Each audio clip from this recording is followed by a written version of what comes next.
नमस्कार, मैं प्रिया, आप देख रहे हैं जी इंडिया न्यूज़। मुंबई माया नगरी है, ये सपना भी देती है और इम्तिहान भी।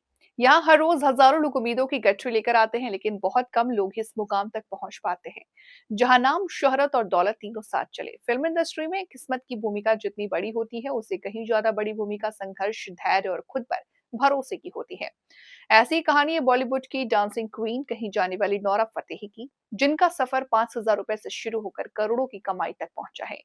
6 फरवरी 1952 को कनाडा के टोरंटो में जन्मी नोरा फतेही मोरक्कन मूल के मुस्लिम परिवार से ताल्लुक रखती हैं। उनका बचपन कनाडा में बीता, जहां सुविधाओं की कोई कमी नहीं थी, लेकिन नोरा का दिल हमेशा कैमरे, स्टेज और डांस की दुनिया में बसता था।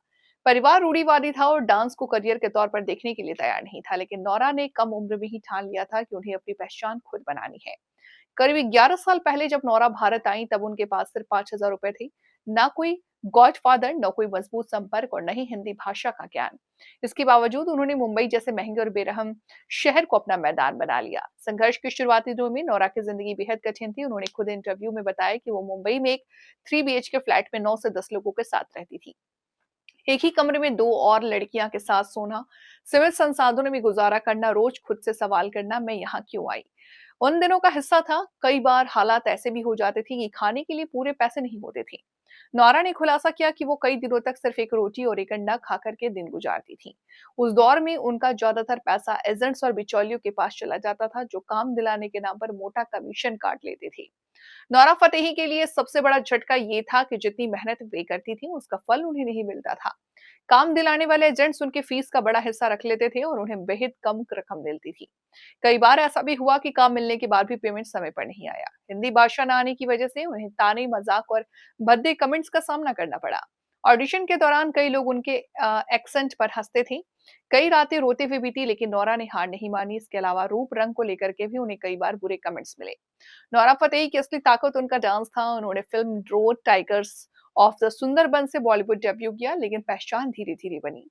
साउथ फिल्मों में उन्होंने बाहुबली, द बिगिनिंग के गाने, मनोहारी टेम्पर, किक 2, लाइन और लोफर जैसे गानों में धमाकेदार परफॉर्मेंस की। इन गानों में इंडस्ट्री का ध्यान उनकी ओर खींचा, लेकिन असली गेम चेंजर अभी बाकी था। नोरा फतेही की करियर का सबसे बड़ा मोड़ सलमान खान का रियलिटी शो बिग बॉस 9 साबित हुआ, जहां उन्होंने वाइल्ड कार्ड एंट्री ली। शुरुआत में उन्हें जज किया गया, लेकिन जैसे-जैसे शो और आगे बढ़ा, दर्शकों ने उन्हें आत्मविश्वास, मेहनत और डांस टैलेंट को पहचाना।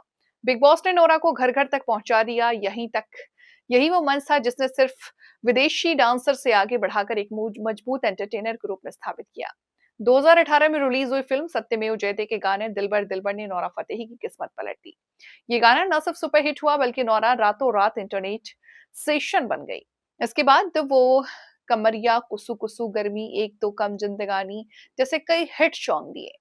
जैसे नोरा फतेही के पास कभी खाने के पैसे नहीं थे, वहीं नोरा आज एक फिल्म के लिए करीब 1 करोड़ रुपए और एक आइटम सॉन्ग के लिए 2 से 3 करोड़ रुपए चार्ज करती हैं। सिर्फ 5 मिनट के गाने के लिए उन्हें लाखों नहीं, बल्कि करोड़ों मिलते हैं। वीडियोस, विज्ञापन और सोशल मीडिया ब्रांड प्रमोशन में भी मोटी कमाई करती हैं। इंस्टाग्राम पर उनके करोड़ों फॉलोअर्स हैं और उनका हर डांस वीडियो मिनटों में वायरल हो जाता है। तो ये थी आज की इस खास खबर। जल्द हाजिर होंगे एक नई खबर के साथ। तब तक के लिए आप बने रहें जी इंडिया न्यूज के साथ और मुझे दीजिए इजाजत। नमस्कार।